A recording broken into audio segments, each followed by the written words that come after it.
मैं आरपी सिंह, मेरे channel RPS physics classes में आपका स्वागत करता हूं। आज के सेशन में हम electric dipole and electric dipole के कारण हम इलेक्ट्रिक फील्ड फाइंड करेंगे on the axis of dipole, equatorial point of dipole and any point of dipole. ये तीन हमारे टाइप होंगे जिससे हम इलेक्ट्रिक फील्ड को फाइंड करेंगे।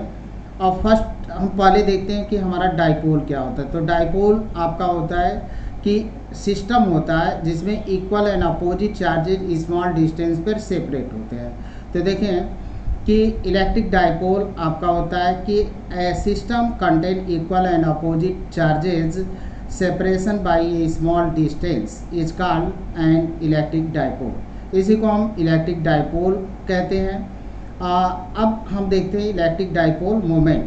तो electric dipole moment strength of dipole जो मेजर करता है, स्ट्रेंथ ऑफ डाइपोल, डाइपोल की क्षमता को मेजर करता है, उसे हम बोलते हैं इलेक्ट्रिक डाइपोल मोमेंट। अब ये देखें कि डाइपोल मोमेंट क्या होता है, इलेक्ट्रिक डाइपोल मोमेंट। तो ये it measure the strength of an electric dipole. Electric dipole के स्ट्रेंथ मीन्स क्षमता को मेजर करता है। And it is defined as the product of the magnitude of either charges and separation between them या separation between the charges. ये आपका है कि हम किसी एक चार्ज को, जैसे यहाँ पे हम डाइपोल यहाँ पे एक बना दें और ये आपका डाइपोल हो जाएगा और ये इक्वल, जैसे इसको हम ये नाम दे दें और इसको हम बी नाम दे दें। तो ये माइनस क्यू चार्ज और ये प्लस क्यू चार्ज। अब इसके बीच का डिस्टेंस हम लेते हैं 2L या 2A। ये आर्बिट्रेरी होता है, आप इसको A भी ले सकते हैं और L भी ले सकते हैं, बट फॉर कन्वीनियंस के लिए 2L लिया जाता है। आगे आप चलेंगे कि देखेंगे कि बहुत सारी गणनाएं 2L लेने से आसान हो जाती हैं। अब हमको क्या करना है कि देखिए जो डाइपोल मोमेंट है उसने क्या बताया, डाइपोल मोमेंट बता रहा है इलेक्ट्रिक डाइपोल की स्ट्रेंथ को। और ये क्या डिफाइंड होता है, product of the magnitude of either charge, product of the magnitude of either charge and separation between the charges और सेपरेशन बिटवीन द चार्जेज। तो इलेक्ट्रिक डाइपोल मोमेंट आपका इस तरह से डिफाइन होता है, किसी भी चार्ज के मैग्नीट्यूड को और डिस्टेंस बिटवीन चार्ज। ये आपका डाइपोल मोमेंट होता है। P is the vector quantity होती है और डायरेक्शन, जब वेक्टर क्वांटिटी है तो डायरेक्शन होगा और डायरेक्शन होता है निगेटिव चार्ज से पॉजिटिव चार्ज की तरफ है along the axis of dipole. Dipole के एक्सिस पर होता है negative charge to positive charge. Chemistry में ऐसा उल्टा माना जाता है, केमिस्ट्री में जो डाइपोल लिए जाते हैं वो उसका डायरेक्शन प्लस से माइनस की तरफ लिया जाता है, बट हमारे फिजिक्स में माइनस से प्लस की तरफ लिया जाता है इलेक्ट्रिक डाइपोल का जो डायरेक्शन है। तो ये था हमारा इलेक्ट्रिक डाइपोल। और डाइपोल मोमेंट क्या है, इलेक्ट्रिक डाइपोल क्या है, ये हम लोगों ने देखा।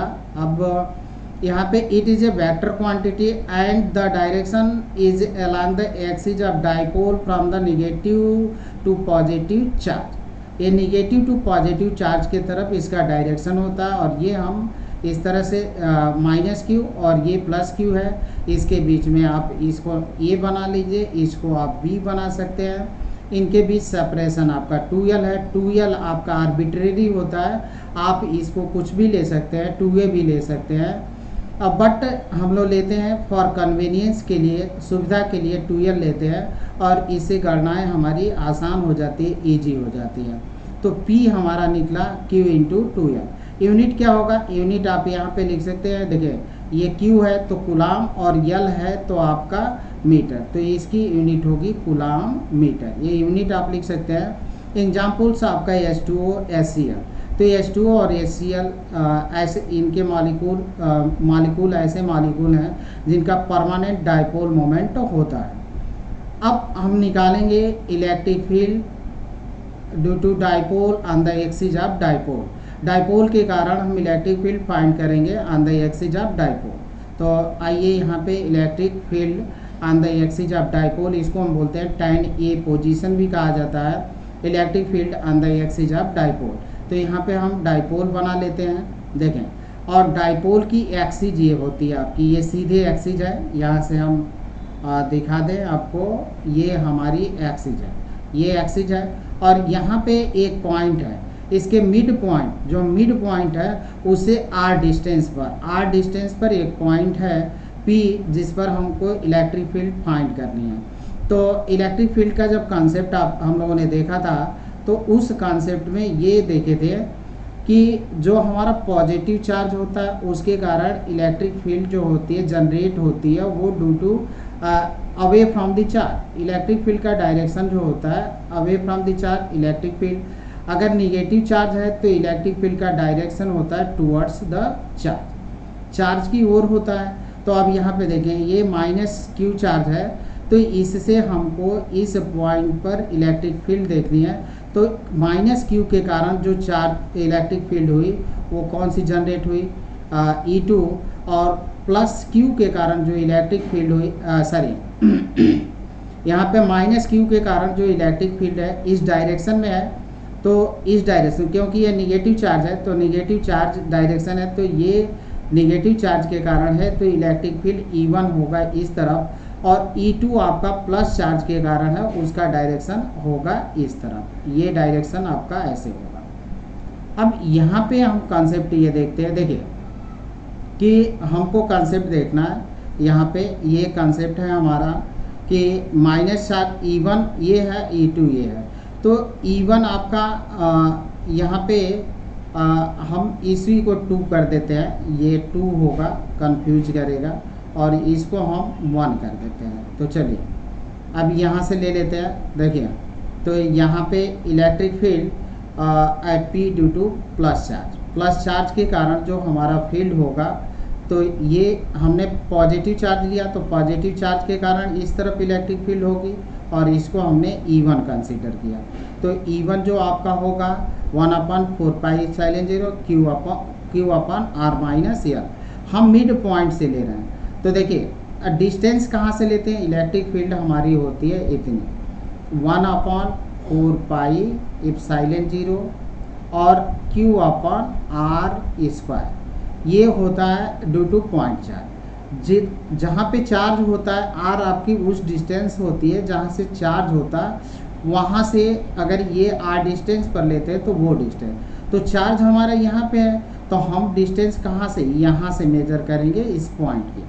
तो अब ये देखें कि यहाँ से और यहाँ तक आपका मतलब O से P तक का डिस्टेंस कितना है, r है, और हमको चाहिए यहाँ पे अगर B पॉइंट ले लें तो हम, और ये पॉइंट, तो हमको चाहिए BP डिस्टेंस चाहिए। तो BP आपको फाइंड करना है, तो BP को कैसे फाइंड कर सकते हैं, BP आपका हो जाएगा, देखिए BP निकालना है तो हम OP में से OB घटा देंगे, तो OP माइनस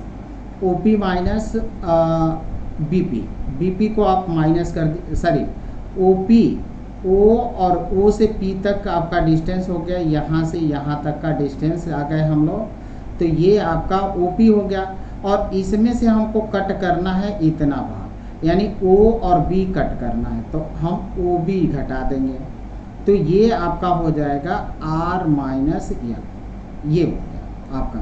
तो यही डिस्टेंस हमारा नीचे लिखा हुआ r-l। अब वेक्टर फॉर्म में लिखा है, अब इसको हम रिलेशन दे देंगे 1, तो मान लेते हैं रिलेशन 1। अब electric field at P due to -q charge, तो -q चार्ज। अब हमको डिस्टेंस कहाँ से लेना है, A से P तक की डिस्टेंस लेनी है, तो E2 हमारा होगा इलेक्ट्रिक फील्ड 1/4πε0 Q/r+L², और ये r यूनिट वेक्टर। अब देखें कि यहाँ तक हमारा r है और ये आपका L है, तो इसमें r में L हम ऐड कर देंगे तो हमको AP डिस्टेंस मिल जाएगी। और E1 इलेक्ट्रिक फील्ड है आपके किसके कारण, +q चार्ज के कारण, और E2 इलेक्ट्रिक फील्ड है -q चार्ज के कारण। तो ये हमको मिल गया E1 और E2 दोनों इलेक्ट्रिक फील्ड मिल गए। अब यहाँ पे कुछ कॉन्सेप्ट आपको देखना है। अब हमको आप ये बताएं कि E1 बड़ा है कि E2 बड़ा है, ये हमको सोचना है कि E1 हमारा बड़ा होगा कि E2 बड़ा होगा। अब आप ये देखें कॉन्सेप्ट को। अब इस कॉन्सेप्ट को हमको इस तरह से सीखना है कि यहाँ पे E2 के डिनोमिनेटर में जाइए, तो E2 के डिनोमिनेटर में R प्लस L है और E1 के डिनोमिनेटर में R माइनस L है और बाकी चीज़ें सेम है, सब में सेम है। तो अब ये आपकी कौन सी राशि हुई? छोटी हुई। और ये आपका R प्लस L क्या हुआ? बड़ा हुआ। तो R माइनस L जब नीचे, चूँकि E रेसिप्रोकल है आपका 1/r², तो R जब छोटा होगा तो E बड़ा होगा, R अगर बड़ा होगा तो E आपका छोटा होगा। तो यहाँ पे R माइनस L हमारा नीचे है और ये आपकी कौन सी R माइनस L है, तो छोटी राशि है, तो ये आपका क्या हो जाएगा? बड़ा हो जाएगा। और यहाँ पे R प्लस L जो होता है बड़ी राशि है, तो ये आपकी छोटी हो जाएगी। तो ये E1 हमारा ग्रेटर होगा, E2 हमारा स्मॉलर होगा। Then net electric field at P पर इलेक्ट्रिक फील्ड हमको फाइंड करना है। तो देखिए, एक इलेक्ट्रिक फील्ड का डायरेक्शन इस तरफ और दूसरे का डायरेक्शन इस तरफ है। चूँकि वेक्टर क्वांटिटी है तो हम क्या करते हैं कि इसको हम इसी डायरेक्शन में कर देंगे, तो ये क्या हो जाएगा? माइनस E2 हो जाएगा, वेक्टर के रूप में लेंगे। तो resultant electric field at P equal to कितना होगा? E1 प्लस माइनस E2 ये होगा। अब देन हम पुट कर देते हैं, तो आप आगे चलते हैं तो देखें आगे हमको मिलेगा E1 ग्रेटर है E2 से, तो हम E1 में से E2 को सब्ट्रैक्ट कर लेंगे, तो E1 माइनस E2। अब E1 की वैल्यू पुट कर देते हैं और E2 की, तो E1 की वैल्यू आपकी इतनी है, E2 की वैल्यू आपकी इतनी है। देन हम क्या करते हैं कि जो हमारे कॉमन टर्म्स हैं उसको हम बाहर निकाल लेते हैं और तब इसको सिंप्लीफाई करते हैं। तो Q/4πε0 को हमने कॉमन लिया, तो 1/r minus L minus 1/r+। अब इसको आप इस तरफ कर दें और इसको LCM ले लेते हैं, तो ये हमको मिलेगा इतना Q/4π। अब ये आपका यहाँ पे करेंगे तो R प्लस L और इसको आप यहाँ पे कर दीजिए तो R माइनस L। अब इसको आइडेंटिटी ओपन कर लेते हैं A प्लस बी का, और यहाँ पे A माइनस बी की आइडेंटिटी ओपन कर लेते हैं और नीचे आपका A minus B A plus B की आइडेंटिटी ओपन कर लेंगे। तो अब यहाँ पे देखें A और प्लस बी का होल स्क्वायर होता है A² plus B² plus 2AB। A minus B का होल स्क्वायर होता है A² plus B² minus 2AB। और A माइनस बी और A प्लस बी आपकी आइडेंटिटी होती है A² माइनस B²। ये हो गया। अब इसको हम ओपन करते हैं तो देन हमको मिलेगा क्या? रिजल्ट हमको मिलेगा इतना। A प्लस बी की आइडेंटिटी ओपन किए, फिर A माइनस बी की, और यहाँ पे ये हो गया। ठीक है। अब आपको कॉन्सेप्ट देंगे, ये ब्रैकेट को ओपन करते हैं, तो ब्रैकेट को ओपन करेंगे तो आपको मिल जाएगा इतना -r² माइनस L²। अब यहाँ पे देखें, ये R से ये R कैंसिल आउट होगा, ये L से ये आपका कैंसिल आउट होगा। 2RL और 2RL मिलकर आपके हो जाएंगे 4RL। तो हम लिख लेते हैं इसको इस तरह से, तो E equal to Q/4πε0 4RL इतना हुआ। अब E को हम ऐसे लिखते हैं। अब यहाँ पे वेक्टर फॉर्म हटाते हैं और इसको हम सिंप्लीफाई कर देते हैं और इसको हम ऐसे लिखते हैं। देखिए कि 4 को हम क्या करते हैं, यहाँ पे 2 कर देते हैं और Q इंटू 2L कर देते हैं, और 2 इंटू 2 4 हुआ। Q यहाँ पे है ही है, L आपका है ही है, R को हम किनारे कर देते हैं, तो Q इंटू 2L आपका क्या होता है? डाइपोल मोमेंट होता है। तो ये आपकी जो क्वांटिटी है वो हो जाएगी डाइपोल मोमेंट। और इसको हम सिंप्लीफाई करते हैं, तो देखिए अब एक कॉन्सेप्ट और देखेंगे। अब यहाँ पे हमारा है डाइपोल मोमेंट, ये हमारा डाइपोल मोमेंट है, और इसके एक्सिस पर ये कहीं R डिस्टेंस, यहाँ पे हमारा P पॉइंट है और ये मिड पॉइंट है, यहाँ से R डिस्टेंस पर हम फाइंड कर रहे हैं इलेक्ट्रिक फील्ड, और ये L है इतना डिस्टेंस, और ये भी आपका L है। तो अब देखें कि R अगर R हमारा ग्रेटर हो किससे? यल से। ये शर्त होती है, कंडीशन होती है, यहाँ पे एक कंडीशन अप्लाई किए जाते हैं और ये कंडीशन होती है कि आर अगर if R greater than L, R से बहुत बड़ा हो। तो अब देखिए कि अगर कोई स्मॉलर क्वांटिटी होती है और उसका हम वर्क करते हैं तो और भी स्मॉलर हो जाती है। जैसे मान लीजिए कि आपके पास 0.2 है और जब ये सपोज करिए कि यल बराबर इतना है, अब इसको हम स्क्वायर करेंगे तो ये हो जाएगा 0.2 का स्क्वायर और ये आपको मिलेगा 0.04। तो अब देखिए 0.2 बड़ा है कि 0.4, 0.4 तो आपका छोटा है। तो हम अगर छोटी कोई क्वांटिटी है और उसका हम स्क्वायर कर देंगे तो और छोटी हो जाएगी। तो यहाँ पे तो कॉन्सेप्ट हमने मान लिया कि आर हमारा ग्रेटर है, यल स्मॉल है, तो यल का स्क्वायर क्या हो जाएगा, छोटा। देयरफॉर हम यल स्क्वायर को हम निग्लिजिबल कर लेंगे और इसको ले लेंगे जीरो के अप्रॉक्सीमेटली जीरो के इक्वल। देन हमको रिजल्ट मिलेगा एकदम 1/4 साइलेंट 0 2q into 2l into R upon R पर 4। अब यहाँ से एक आर को आप कैंसिल कर दीजिए। अब वेक्टर फॉर्म अगर हटाएं तो ये तो यूनिट वेक्टर है, तो हम इसको ऐसे लिख सकते हैं 1/4 साइलेंट 0 और q इंटू 2l को आप 2p लिखेंगे तो 2 और ये आपका p हो गया और 2 यहाँ पे तो 2p अपॉन r पर q। ये हमारा रिजल्ट हुआ on the axis of dipole. Electric field हुआ हमारा, ये डाइपोल है और डाइपोल के कारण इसके अक्ष पर इस जगह पर हमने इलेक्ट्रिक फील्ड पॉइंट P माने थे, इस जगह पर इलेक्ट्रिक फील्ड कैलकुलेट हुआ 1/4 साइलेंट 0 2p अपॉन r पर q। अब हम सेकंड इसका लेते हैं, इक्वेटोरियल पॉइंट पर लेते हैं और इसको बोलते हैं आपका इक्वेटोरियल पॉइंट है electric field on the equatorial point of dipole. अब इक्वेटोरियल पॉइंट पर लेना है तो यहाँ पे हम देखते हैं इसको, देखिए ये फिगर हो गया हमारा। अब इक्वेटोरियल पॉइंट, ये हमारा डाइपोल है, इसको हम डाइपोल कंसीडर कर लेते हैं और ये आपका डाइपोल है। यहाँ पे आपका ए पर माइनस क्यू चार्ज है और बी पर आपका प्लस क्यू चार्ज है, बी पर आपका प्लस क्यू चार्ज है। अब आप देखिए कि प्लस क्यू चार्ज के कारण जो हमारी इलेक्ट्रिक फील्ड हुई वो कौन सी है, E1 है। अब यहाँ पे हम थीटा सपोज कर लेते हैं तो ये भी आपका थीटा हुआ। अब ये देखें कि प्लस क्यू के कारण जो इलेक्ट्रिक फील्ड हुई वो किस तरफ हुई, ये आपकी इस तरफ हुई इलेक्ट्रिक फील्ड, ठीक है, क्योंकि पॉजिटिव चार्ज के कारण इलेक्ट्रिक फील्ड होती है अवे फ्रॉम दी चार्ज से दूर होती है। अब यहाँ पे आप देखें माइनस क्यू के कारण जो इलेक्ट्रिक फील्ड होगी वो इस डायरेक्शन में होगी, इस तरफ होगी, क्योंकि towards the charge. Negative charge के कारण जो इलेक्ट्रिक फील्ड होती है वो होती है टुवर्ड्स द चार्ज की ओर है। अब इन दोनों का जो रिजल्टेंट होगा वो इस डायरेक्शन में होगा, ये आपका रिजल्टेंट इलेक्ट्रिक फील्ड होगी। अब यहाँ पे देखिए कि हम मान लेते हैं कि मिड पॉइंट, डाइपोल के मिड पॉइंट O से R डिस्टेंस पर इक्वेटोरियल पॉइंट पर, या इसको इक्वेटोरियल इसी को बोलते हैं tan B पोजीशन पर एक पॉइंट P है जिस पर हमको इलेक्ट्रिक फील्ड फाइंड करनी है।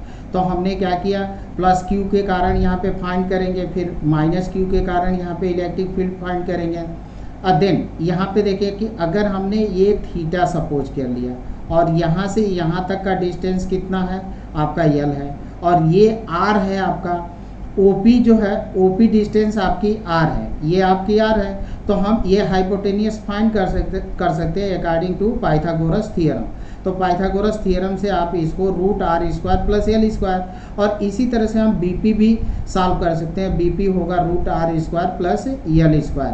यह हमारा इक्वेटोरियल पॉइंट P है। अब यहाँ पे हम लिखते हैं, देखिए कि ये आपका E2 हो गया और ये आपका E1 हो गया और ये आपका रिजल्टेंट होगा। E1 और E2 का रिजल्टेंट इलेक्ट्रिक फील्ड होगी, तो रिजल्टेंट इलेक्ट्रिक फील्ड हम लोग फाइंड करेंगे। अब एक कॉन्सेप्ट और देखिए, यहाँ पे अगर थीटा है तो यहाँ पे आपको बताएं कि जहाँ पे जेड शेप बनता है वो आपके क्या कहलाते हैं, सेम। अगर यहाँ थीटा है तो यहाँ पे भी थीटा, तो यहाँ थीटा है तो यहाँ पे जेड से आकृति बन रही है तो यहाँ पे भी थीटा बनेगा, और ये थीटा है तो ये आगे पैरेलल इस तरह से जा रहा है तो यहाँ पे भी आपको क्या मिलेगा, थीटा ही मिलेगा। देन हम क्या करते हैं कि निकालते हैं। तो in order to find electric field at point P due to dipole on equatorial point, तो P पॉइंट पर निकालना है डाइपोल के कारण, और ये कहाँ पे, इक्वेटोरियल पॉइंट पर है। तो हम प्लस Q चार्ज के कारण हम इलेक्ट्रिक फील्ड फाइंड कर लेते हैं।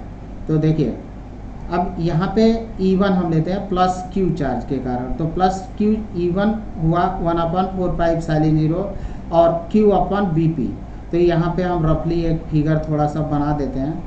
यहाँ पे आपका कौन सा पॉइंट था, -Q, ये था A पॉइंट, और ये था B पॉइंट, और ये था आपका P पॉइंट। इलेक्ट्रिक फील्ड का डायरेक्शन E1 आपका इधर और E2 आपका इस तरफ था, E2 इधर था, और इनका रिजल्टेंट आपका इसमें होगा। तो बट अब यहाँ पे एंगल थीटा बना रखे थे E1, B और P। यहाँ पे देखें कि ये P पॉइंट है, ये आपका B पॉइंट है, तो BP हमारा कितना निकला था, R² प्लस L²। तो हम ये पुट कर देते हैं, तो देन हमको E1 बराबर मिलेगा 1/4πε0 Q/, ये आपका रूट इतने का, रूट का वर्ग, तो रूट आपका कैंसिल होगा क्योंकि इतने का वर्ग होगा R² और प्लस L² का होल स्क्वायर। तो ये स्क्वायर इस रूट को क्या करेगा, खा जाएगा। तो आपके पास क्या मिलेगा, R² प्लस L²। देन अब हम निकालते हैं E2, तो E2 हमारा निकलेगा -Q चार्ज के कारण, तो 1/4πQ/AP। तो AP दिखाना है, तो AP डिस्टेंस भी आपका इतना ही है, √√R² प्लस L²। तो ये भी आपको क्या मिलेगा, R² प्लस L²। तो देन हमको मिला R² प्लस L²। अब ये हम कोई रिलेशन दे देते हैं, और इसको भी आप कोई रिलेशन दे दीजिए, ये हो गया। अब यहाँ पे कॉन्सेप्ट सीखना है। एक कॉन्सेप्ट है कि E1 और E2 के कंपोनेंट होंगे, और उन कंपोनेंट को हम लोग तोड़ते हैं। तो पहले ये फिगर आप देखें, यहाँ पे हमारा P पॉइंट है, इस तरफ जो होती है इलेक्ट्रिक फील्ड है, किसके कारण आपकी, ऐसे बना देंगे, इसको हम ऐसे बना लें तो ये हमारा इलेक्ट्रिक फील्ड हो जाएगा। ये आपका देखिए यहाँ पे ये पॉइंट है, और यहाँ पे आपका ये पॉइंट है। तो देखिए अब ये इलेक्ट्रिक फील्ड E2 है, और ये तो E1 के आपके दो कंपोनेंट हो गए। कंपोनेंट कैसे तोड़ते हैं आप ये सीख लीजिए। देखिए ये अगर मान लीजिए कि आपका E1 है, इस तरफ है, और इस तरह से हमने लाइन दो तो खींच दी। एक आपकी लाइन आपकी इधर हो गई, ये लाइन हो गई, और एक परपेंडिकुलर लाइन, और ये डायरेक्शन E1 का है। तो अगर यहाँ पे एंगल थीटा बना तो बेस पर आपका कास होता है, और परपेंडिकुलर जो होता है उस पर साइन होता है। तो बेस पर हमेशा कास थीटा रहता है, क्योंकि आपको मालूम है कि कास थीटा इक्वल टू होता है बेस अपन हाइपोटेनियस। तो ये हमारा बेस है, और ये इन दोनों के लिए हाइपोटेनियस होगा। तो E1 और ये होगा कास थीटा, और ये आपका परपेंडिकुलर है, तो ये होगा E1 और साइन थीटा। ये कंपोनेंट होंगे। तो E1 है और थीटा यहाँ पे है, और थीटा आपका अगर यहाँ पे इसमें बनेगा तो ये चेंज हो जाएंगे, जिस पर थीटा बनेगा वही बेस होता है। तो ये आप कॉन्सेप्ट ध्यान में रखेंगे। तो यहाँ पे थीटा है, तो ये आपका क्या होगा, बेस, और ये आपका हो जाएगा परपेंडिकुलर। तो देखिए परपेंडिकुलर पर E1 साइन थीटा, और इस पर कौन सा हो गया, E1 कास थीटा। सिमिलरली हम E2 के दो कंपोनेंट तोड़ेंगे, एक आपका E2 कास थीटा, और एक आपका होगा इस तरफ ये होगा E1 E2 साइन थीटा। अब आप देखें कि यहाँ पे दो एक कॉन्सेप्ट और हम लोग को सीखना है, फील लेनी है कि E1 साइन थीटा और E2 साइन थीटा दोनों आपके क्या हैं, बराबर और विपरीत हैं, क्योंकि E1 और E2 की वैल्यू तो सेम है। तो E1 और E2 की वैल्यू सेम है, तो E1 साइन थीटा और E2 साइन थीटा क्या है, एक दूसरे के इक्वल और अपोजिट हैं। एक दूसरे के इक्वल हैं, और ये दोनों आपके अपोजिट हैं। देन हमारे पास जो मिलेगा यहाँ पे, ये ध्यान देना है आपको,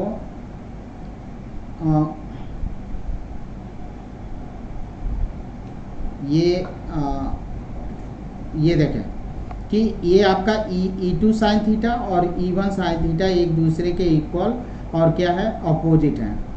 अब ये एक दूसरे को क्या करेंगे, कैंसिल कर देंगे, ये कैंसिल कर देंगे, और E1 कास थीटा और E2 cos theta same direction में तो एडेड अप हो जाएंगे, ये एक दूसरे को जुट जाएंगे, तो ये आपके एड होंगे और ये कैंसिल होंगे। तो इसी बात को हम ऐसे लिखें, perpendicular component of E1 and E2 of AB E1 sin theta E2 sin theta equal and opposite, so it cancel two each other, इसलिए एक दूसरे को कैंसिल कर देते हैं। अब आते हैं हम अगले पर देखते हैं, parallel component of E1 and E2 E1 cos theta E2 cos theta along the same direction added up, ये दोनों क्या हो जाएंगे, आपके एडेड अप होंगे। तो हमको रिजल्टेंट इलेक्ट्रिक फील्ड मिलेगी एट P पॉइंट पर E1 cos theta plus E2 cos theta. अब E1 हमको मालूम है, E2 मालूम है, तो ये E1 और E2 तो दोनों इक्वल है, तो हम इसको 2E1 cos थीटा लिख दें, चाहे 2E2 cos थीटा लिख दें। देन हमको मिलेगा E equal to 1/4 pi epsilon 0 Q upon R square plus L square cos theta plus 1/4 pi epsilon 0 R square Q upon R square plus L square cos theta. तो जितना ये है उतना ही है, तो दोनों को ऐड करेंगे तो हमको मिल जाएगा, इस तरह से हम लिख सकते हैं। और एक चीज़ और देख लेते हैं, cos थीटा की हम वैल्यू भी यहाँ पे पुट कर लेते हैं। तो देखें, ये हम डाइपोल बना लेते हैं और यहाँ पे ये आपकी L डिस्टेंस, ये आपके R डिस्टेंस, ये आपका ये हो गया, यहाँ है आपका थीटा। तो जो हमारा cos थीटा होगा कितना होगा, cos theta equal to base upon hypotenuse, तो बेस हमारा L है और हाइपोटेनियस कितना है R स्क्वायर और प्लस L स्क्वायर। तो आप देखिए कि cos थीटा इसके जगह पर हमने लिख दिया इतना, ये वैल्यू पुट कर दी और फिर इसके जगह पर हमने इतनी पुट कर दी cos थीटा। अब जितना ये है उतना ही, दोनों सेम है, तो यहाँ पे 2 को हम मल्टीप्लाई कर लेते हैं, तो 2 इंटू इतना आपका हो जाएगा ये। अब एक कंसेप्ट और देखें कि रूट x और में x का गुणा करें तो हमको कितना मिलेगा। यहाँ पे आप देखें x पर पावर रूट का मतलब 1/2 और x पर पावर 1, और आपको मालूम है कि जब बेस अगर सेम हो तो पावर क्या होते हैं, ऐड हो जाते हैं, जुट जाते हैं। तो x पर 1/2 और प्लस कितना होगा 1, तो x पावर कितना होगा 3/2, तो ये हमको मिल जाएगा x के पावर 3/2, यानी इसके जगह पर इतना, क्योंकि R square plus L square और root R square plus L square को हम लिख देंगे R square plus L square पर 3/2। देन हमको ये ऐसे मिलेगा, देखिए 2QL अपन इतना। अब इसको आप लिख लीजिए, एक स्टेप और बढ़ाते हैं और इतना हम लिख लेंगे 3/2, ये हो गया। और 2Q यहाँ पे इसको आप इस तरह से लिख सकते हैं Q इंटू 2L, और Q इंटू 2L आपका होता है कितना, ये होता है आपका P, तो Q इंटू 2L आपको मिल जाएगा P। अब फिर हम वही शर्त लगाएंगे, कंडीशन कि if R is greater than much greater than L, यानी R जो होता है L से बहुत बड़ा है, तो L स्क्वायर को हम क्या करेंगे, अप्रॉक्सीमेटली 0 मान लेंगे, तो L स्क्वायर को हम ओमिट कर देंगे, छोड़ देंगे। देन हमको इतना मिलेगा, तो ये आपका मिलेगा इतना, देखें 1/, ये हो गया। अब दोनों कॉन्सेप्ट आप एक साथ देखें कि हमारे पास एक डाइपोल है, ये आपका डाइपोल है, हमने इलेक्ट्रिक फील्ड फाइंड किया एक्सिस पर, तो ये एक्सिस है आपका, और हमने इलेक्ट्रिक फील्ड फाइंड किया इक्वेटोरियल पॉइंट, यहाँ से मिड पॉइंट से यहाँ पे। तो यहाँ पे जो इलेक्ट्रिक फील्ड मिली 1/4 पाई एप्सिलॉन नॉट और Q अपॉन R पर Q, और यहाँ पे एक्सिस पर जो इलेक्ट्रिक फील्ड मिली वो मिली 1/4 पाई एप्सिलॉन 0 और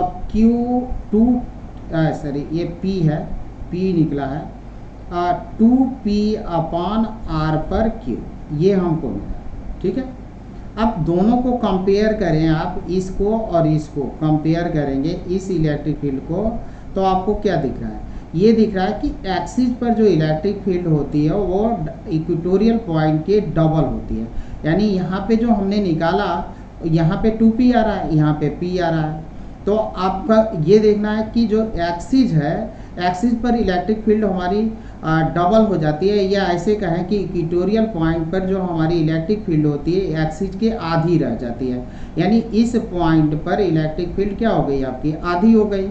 तो अब ये इक्वेटोरियल पॉइंट पर फील्ड आपका ज़्यादा होता है, और सॉरी एक्सिस पर आपकी फील्ड ज़्यादा होती है, और इक्वेटोरियल पॉइंट पर जो आपका होता है इलेक्ट्रिक फील्ड वो आपकी कम होती है। तो यहाँ पे इलेक्ट्रिक फील्ड कम है और यहाँ पे इलेक्ट्रिक फील्ड ज़्यादा है।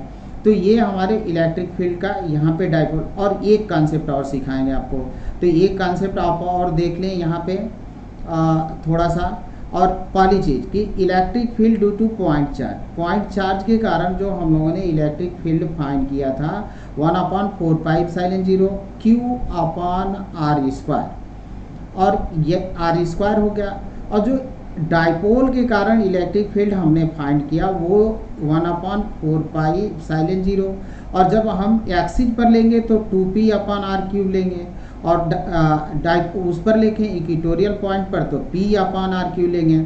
अब दोनों को कंपेयर करें यहाँ पे और इसको कंपेयर करें, तो आप देखेंगे कि पॉइंट चार्ज के कारण जो हमारी इलेक्ट्रिक फील्ड होती है वो r² के इन्वर्सली प्रोपोर्शनल होती है पॉइंट चार्ज के कारण, और डाइपोल के कारण जो इलेक्ट्रिक फील्ड होती है वो डायरेक्टली प्रोपोर्शनल होती है 1/r³ के होती है। तो ये कन्फ्यूजन आप न रखें कि हमेशा इलेक्ट्रिक फील्ड जो होती है वो दूरी के स्क्वायर के इन्वर्सली प्रोपोर्शनल होती है।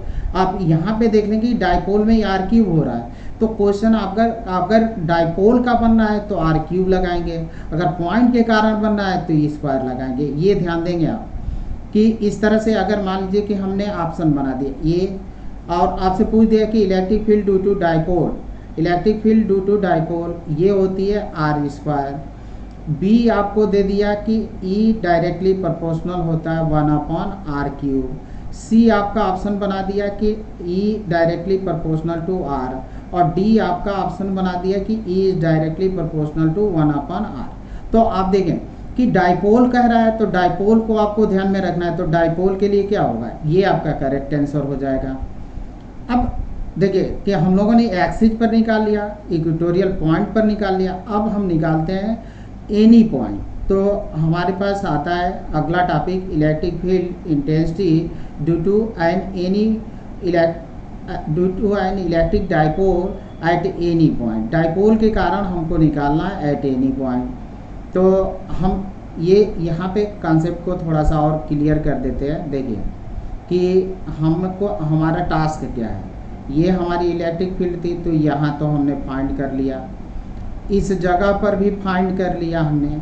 अब हम कहाँ फाइंड करेंगे कि अब इधर कहीं फाइंड कर ले चाहे इधर कहीं, तो हम इस पॉइंट पर फाइंड करेंगे, यहाँ पे फाइंड करेंगे। यही हमारा टास्क है। अब इसको देखना है हमको। अब आते हैं हम लोग, देखिए let P be a point at a large distance r from the centre O of the dipole. हम ये मान लेते हैं कि P हमारा एक पॉइंट है जो r डिस्टेंस पर है from the centre of dipole, centre O से, डाइपोल के सेंटर O से r डिस्टेंस पर। तो अभी हमने फिगर बनाया, देखिए ये हमारा डाइपोल है, और ये थोड़ा सा हमको देखना है। अब यहाँ पे देखें कि ये -q चार्ज और यहाँ पे हमने लिया +q चार्ज, इस जगह पर +q चार्ज। ये डाइपोल है हमारा, और ये हमारा पॉइंट P है। इस पॉइंट पर हमको फाइंड करना है, इस पॉइंट पर। तो यहाँ से हम थोड़ा सा ये कर लेते हैं। देखिए ये आपका A पॉइंट, इसको मान लीजिए B पॉइंट। हमको इसके मिड पॉइंट से r डिस्टेंस पर एक पॉइंट P है जिस पर हमको इलेक्ट्रिक फील्ड फाइंड करनी है। अब यहाँ पे देखें कि हमारे पास जो होता है इलेक्ट्रिक फील्ड है, तो यहाँ पे अब क्या करते हैं कि ये मान लेते हैं कि ये डाइपोल मोमेंट आपका किस डायरेक्शन में होता है, निगेटिव टू पॉजिटिव। तो P का जो हमारा डाइपोल मोमेंट है उसका डायरेक्शन किधर है, इस तरफ है। तो डाइपोल मोमेंट का डायरेक्शन निगेटिव से पॉजिटिव की तरफ है, और डाइपोल मोमेंट से ये पॉइंट जो r है वो थीटा एंगल बना रहा है। जो r डिस्टेंस है यहाँ पे P पॉइंट, वो थीटा एंगल बना रहा है। तो अब ये देखिए डाइपोल मोमेंट के हमारे 2 कंपोनेंट होंगे। टू कंपोनेंट होंगे, एक आपका पी कास थीटा होगा एलॉन्ग ओ आर या O P, along the O P होगा, और एक आपका होगा O P P sine theta, और ये क्या होगा परपेंडिकुलर टू ओ पी के परपेंडिकुलर होगा। यहाँ से ये देखें कि ये ओ पी के डायरेक्शन में आपका पी कास थीटा है और इस डायरेक्शन में पी साइन थीटा है। तो अब ये कॉन्सेप्ट हम लोग देख लेंगे यहाँ पे, और हमको फाइंड करना है यहाँ पे। तो अब देखिए कि जो यहाँ पे इलेक्ट्रिक फील्ड प्रोड्यूस हो रही है वो माइनस क्यू और प्लस क्यू को कारण हमको नहीं देखना है, वो प्रोड्यूस हो रही है पी कास थीटा के कारण इवन एलॉन्ग द डायरेक्शन में पी कास थीटा के कारण यहाँ पे जो इलेक्ट्रिक फील्ड प्रोड्यूस हुई वो इवन है इसी डायरेक्शन में। और पी साइन थीटा परपेंडिकुलर है, तो परपेंडिकुलर तो यहाँ पे परपेंडिकुलर इलेक्ट्रिक फील्ड प्रोड्यूस होगी, तो पी साइन थीटा के कारण जो इलेक्ट्रिक फील्ड प्रोड्यूस होगी वो E2 होगी और वो होगी परपेंडिकुलर E1 के परपेंडिकुलर होगी, क्योंकि पी कास थीटा और पी साइन थीटा एक दूसरे के परपेंडिकुलर है। यहाँ पे देखें 90 डिग्री का बन रहा है, तो पी कास थीटा और पी साइन थीटा एक दूसरे के लंबवत है, तो यहाँ पे जो E1 और E2 आपकी इलेक्ट्रिक फील्ड होगी वो भी एक दूसरे के क्या होगी परपेंडिकुलर होगी। तो ये आपके इसमें लंबवत है E1 और इतना। अब ये एक और देख लें कि अगर ये इसके भी थीटा है तो यहाँ पे जेड शेप हमारा बन रहा है, तो इसमें भी क्या बनेगा थीटा, और ये एंगल थीटा है तो ये भी थीटा होगा क्योंकि ये वर्टिकली अपोजिट एंगल है, तो ये वर्टिकली अपोजिट एंगल भी आपका थीटा बनता है। तो ये हमको मिल गया। तो यहाँ पे जो E1 है इलेक्ट्रिक फील्ड वो पी कास थीटा के कारण है, जो हमारा डाइपोल मोमेंट है उसका ये है OP के एलॉन्ग में जो कंपोनेंट है वो है, और पी साइन थीटा OP के जो परपेंडिकुलर कंपोनेंट है वो है, तो उसके कारण E2 आपका इलेक्ट्रिक डाइपोल इलेक्ट्रिक फील्ड है, और पी कास थीटा के कारण जो इलेक्ट्रिक फील्ड है वो आपकी E1 है। तो देन हमको क्या मिलेगा, ये हम आगे चलते हैं, तो ये फिगर को फिर हम ड्रा कर लेते हैं क्योंकि यहाँ ज़रूरत पड़ेगी हमको। अब यहाँ पे देखिए dipole moment P is a vector resolve into two component. First P cos theta along OP, P cos theta along OP है, और ये हो गया P sine theta perpendicular to OP, perpendicular to OP हो गया। तो P कास थीटा के कारण जो इलेक्ट्रिक फील्ड है E1 है, और P साइन थीटा के कारण जो इलेक्ट्रिक फील्ड है वो E2 है। अब एक कंसेप्ट और हम लोग लेकर चलेंगे और उसके बाद से हम लोगों का रिजल्ट मिल जाएगा। तो यहाँ पे कंसेप्ट हमारा ये है, देखिए कि जब हम लोगों ने डाइपोल मोमेंट के एक्सिस पर इलेक्ट्रिक फील्ड जब फाइंड किया था, ये हमारा डाइपोल है, और डाइपोल के एक्सिस पर जब इलेक्ट्रिक फील्ड फाइंड किए थे तो हम लोगों को मिला था 1 ये के ले लेते हैं, और ये आपका 2p था, और यहाँ पे क्या निकला RQ, ये हो गया। यहाँ पे जब हम लोगों ने निकाला था इस जगह पर तो वो क्या है आपका ये निकला था electric field E equal to K और P अपॉन RQ, ये मिला आपको। अब देखिए कि ये मिल चुका है और ये मिल चुका है, ये हमको मिल चुका, तो ये और ये हमको फाइंड हो चुका। अब हमको क्या करना है कि ये क्या है आपका E equal to K P upon RQ, तो ये क्या है इस पर आपका लंबवत होता है इसके डाइपोल के, और ये होता है एक्सिस पर। तो अब यहाँ पे हमारे देखिए कि P R के डायरेक्शन में हमको इलेक्ट्रिक फील्ड फाइंड करना है, तो एलॉन्ग P कास थीटा कौन हो रहा है, एलॉन्ग OP है, एलॉन्ग OP है, तो हम किसको लेंगे, ये यहाँ पे हम लेंगे कौन सी electric field on the axis. तो एक्सिस के कारण इलेक्ट्रिक फील्ड हमारी कितनी होती है, इतनी होती है, तो 2p नहीं होगा, अब ये होगा 2p कास थीटा, तो ये हमारी एक्सिस हो गई। अब इसको हम रिलेशन फर्स्ट दे देंगे, और E2 जो निकलेगा वो किसके कारण, ये क्या है परपेंडिकुलर है, तो परपेंडिकुलर पर कौन है आपका, परपेंडिकुलर पर तो यही है, तो P की जगह पर हमको P साइन थीटा लेना है, तो हमको मिल गया E2 बराबर 1/4πε0 P साइन थीटा अपन RQ। अब देखिए कि यहाँ पे जो E1 है और E2 है एक दूसरे के परपेंडिकुलर है, तो रिजल्टेंट इलेक्ट्रिक फील्ड, अब आपको हमने जब इलेक्ट्रिक फील्ड वाला कॉन्सेप्ट बताया था तो ये बताए थे आपको, देखिए कि अगर दो इलेक्ट्रिक फील्ड हैं और E1 है और E2 है, उनके बीच एंगल थीटा है, तो रिजल्टेंट इलेक्ट्रिक फील्ड जो होती है हमारी इतनी होती है, E1 का स्क्वायर प्लस E2 का स्क्वायर प्लस 2E1 और E2, ये हमारी इलेक्ट्रिक फील्ड है। अब आप ये ध्यान देंगे कि यहाँ पे और ये होता है कास थीटा, तो कास थीटा कितना है यहाँ पे इनके बीच, अब दोनों तो यहाँ पे परपेंडिकुलर बना रहे हैं तो 90 डिग्री, तो कास 90 अगर रख देंगे तो ये तो आपका टर्म जीरो हो जाएगा, यानी E equal to resultant electric field होगी आपकी √E1 square plus E2 square. तो देन हमको ये मिल जाएगा direction of E1 and E2 will be along and perpendicular to OP. E1 and E2 will be along and perpendicular to OP. Since E1 and E2 are at right angle to each other, therefore resultant electric field जो होगी हमारी E1 E equal to √E1 का square plus E2 का square. अब E1 की value put कर दीजिए, E2 की वैल्यू पुट कर देते हैं, तो यहाँ पे हमको मिल गया इतना का स्क्वायर और ये आपका इतना हो गया। अब इसको सिंप्लीफाई करना है हमको, तो देखिए 1/4πε0 P अपॉन R3, ये तो हमारे कॉमन है तो हम इसको निकाल देंगे बाहर, देन हमको क्या मिलेगा वो आप देखिए इतना हुआ। अब इसको हम बताते हैं सिंप्लीफिकेशन में, देखें कि 1/4πε0 P अपॉन R3 बाहर निकला तो यहाँ बचा 2 cos थीटा का स्क्वायर, तो ये बचेगा आपका 4 cos स्क्वायर थीटा, और यहाँ पे सब बाहर निकले तो आपको बचेगा साइन थीटा, यहाँ बचा 2 cos थीटा तो 4, तो आपको मिला कितना 4 cos square theta plus sine square theta. अब इसको हम ऐसे लिख दें 3 cos स्क्वायर थीटा थीटा और प्लस 1 cos स्क्वायर थीटा यहाँ पे ले लेते हैं, देन लेते हैं साइन स्क्वायर थीटा। अब ये तो आपका 1 हो जाएगा, तो ये मिल गया 3 cos स्क्वायर थीटा प्लस 1, तो ये हमको इलेक्ट्रिक फील्ड मिल जाएगी।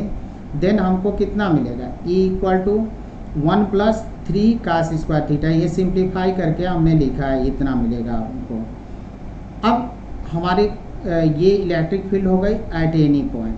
अब आपको हम इसी को बताते हैं कि हम एक्सिस पर, अगर आप डायरेक्ट इसको डायरेक्ट ना याद करें लर्न करें, एक्सिस पर फाइंड करना हो या इक्वेटोरियल पॉइंट पर फाइंड करनी हो तो हम कैसे फाइंड कर सकते हैं। ये देखिए ये आपका डाइपोल हो गया, ये डाइपोल हो गया, ये हमारी एक्सिस हो गई, इस जगह पर पॉइंट और यहाँ पे आपका पॉइंट है, इस जगह पर ये पॉइंट है, ये आपका इक्वेटोरियल पॉइंट है, और ये हम लोगों ने फाइंड कहाँ किया इस जगह पर, ये थीटा था हमारा, थीटा था। तो जब इसको हम रोटेट करा के यहाँ पे ले आएंगे तो थीटा हमारा क्या हो जाएगा, थीटा हमारा 0 हो जाएगा। तो अब इन केस आप एक्सिस पर निकालना चाहते हैं आप, तो एक्सिस पर इलेक्ट्रिक फील्ड अगर हम फाइंड करें एक्सिस पर, तो देखिए थीटा को हम क्या रखेंगे 0, तो इलेक्ट्रिक फील्ड हमको कितनी मिले 1/4πε0 और P अपॉन R3, और ये आपका मिलेगा 1 plus cos square 0, cos square 0 की वैल्यू 1 तो 3, 1 प्लस 3 कितना मिला 4, 4 का रूट कितना होगा 2, तो हमको मिल गया 1/4πε0 2P अपॉन कितना हुआ R3, ये हमको मिल गया। यही हमारा एक्सिस पर निकलता था। अब हमको निकालना है किस जगह पर, यहाँ पे इक्वेटोरियल पॉइंट, इस पॉइंट पर। तो अब इस पॉइंट को या P वाले को आप रोटेट करा के यहाँ पे ले आएँ तो एंगल हमारा कितना बन जा रहा है 90 डिग्री, तो 90 बन रहा है, तो अब हम रखेंगे 90 यहाँ पे। तो अब यही चीज़ हमारा ये हो जाएगा, ये तो एक्सिस पर निकला था और ये आपका इक्वेटोरियल पॉइंट ले लेते हैं, तो 1/4πε0 P अपॉन R पर क्यूब और √1 प्लस 3 और cos स्क्वायर 90। अब cos 90 की वैल्यू कितनी होती है आपकी, cos 90 की वैल्यू, तो ये वाला टर्म 0 और √1 का मान 1, तो आपको क्या मिल जाएगा 1/4πε0 और P अपॉन R पर क्यूब, ये आपका होगा यहाँ पे। Thank you student. अगर मेरा वीडियो अच्छा लगा हो तो मेरे वीडियो को लाइक करें, कमेंट करें, शेयर करें।